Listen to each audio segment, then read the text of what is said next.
शंकराचार्य अविमुक्तेश्वरानंद मामले को लेकर सुर्खियों में आए आशुतोष ब्रह्मचारी पर चलती ट्रेन में जानलेवा हमला होने का मामला सामने आया है। आरोप है कि रीवा एक्सप्रेस में एक हमलावर ने धारदार हथियार से उन पर हमला किया और उनकी नाक काटने की कोशिश की। घटना के बाद प्रयागराज जीआरपी में शिकायत दर्ज कराई गई है और पुलिस पूरे प्रकरण की जांच में जुट गई है। जानकारी के मुताबिक आशुतोष ब्रह्मचारी रीवा एक्सप्रेस से प्रयागराज जा रहे थे। उनका कहना है कि जब वह फतेहपुर और सिराथू रेलवे स्टेशन के बीच पहुंचे, उसी दौरान वे शौचालय जाने के लिए उठे। तभी एक व्यक्ति ने धारदार हथियार से उन पर हमला कर दिया।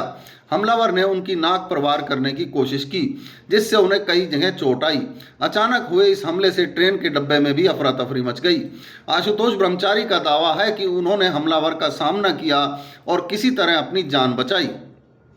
हमले के बाद उन्होंने खुद को ट्रेन के बाथरूम में बंद कर लिया, जिससे उनकी जान बच सकी। घटना के बाद यात्रियों में भी दहशत का माहौल बन गया। आशुतोष ब्रह्मचारी ने इस हमले के पीछे स्वामी अविमुक्तेश्वरानंद और उनके सहयोगियों की साजिश होने का आरोप लगाया है। उनका कहना है कि उनकी नाक काटने के लिए 21 लाख रुपए का इनाम घोषित किया गया था और उसी के तहत यह हमला कराया गया है। हालांकि इन आरोपों की अभी जांच की जा रही है। हम लोग साकुमरी पीठ से चले तो अपनी गाड़ियों से आए, तो क्योंकि टिकट हमारा गाजियाबाद से था और हम रीवा एक्सप्रेस में आए तो 5 बजे के लगभग सुबह धारदार हथियारों से हमारे पे हमला कर दिया। हमारी नाक काटने का प्रयास किया गया है और हमारे पर हमला किया गया है। ये पूरा मामला हुआ है। बाथरूम में बढ़ के हमने अपनी जान बचाई। ये अविमुक्तेश्वरानंद के खिलाफ जो पॉक्सो के तहत छोटे छोटे बटुक का जो मुकदमा दर्ज कराया था, तो उसके तहत ही हमारे पे घोषणा किया गया था कि 21 लाख रुपए मिलेंगे जो आशुतोष ब्रह्मचारी की नाक काट के लाएगा, 100 भी सनातनी लाएगा। तो उसके तहत ही हमारे हत्या का प्रयास कराया गया है।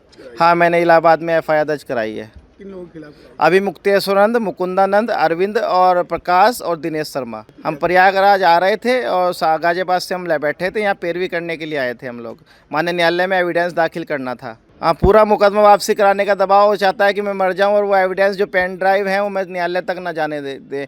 परंतु मैं बस यही मांग करता हूं पुलिस से भी और सरकार से भी कि मेरा एविडेंस किसी भी तरह माननीय न्यायालय तक, उच्च न्यायालय तक पहुंचवा दे। इस पूरे मामले में स्वामी अविमुक्तेश्वरानंद की प्रतिक्रिया भी सामने आई है। उन्होंने कहा है कि उन पर लगाए गए आरोपों की जांच होनी चाहिए और सच्चाई सामने आ जाएगी। ऐसा है कि जो अटेंडेंट है, जैसा कि हमको समाचार में बताया गया, वो कह रहा है कि बाथरूम में गए तब तक तो ठीक थे, बाथरूम से निकलने के बाद से इनका ये हाल हो गया। तो बाथरूम में जब गए तो ठीक थे, तो बाथरूम से निकलने के बाद उनको किसने मार दिया? ये बनावट है, केवल माहौल बनाने के लिए और सुरक्षा प्राप्त करने के लिए, इससे ज्यादा कुछ दिखाई नहीं दे रहा। और दूसरी बात ये कि अगर भारत सरकार की रेल सुरक्षित नहीं रह गई, कोई यात्री किराया दे करके, चाहे वो आशुतोष ही क्यों ना हो, अगर वो यात्रा कर रहे हैं, ट्रेन में कर रहे हैं, तो कहाँ है GRP, कहाँ है रेलवे का प्रशासन?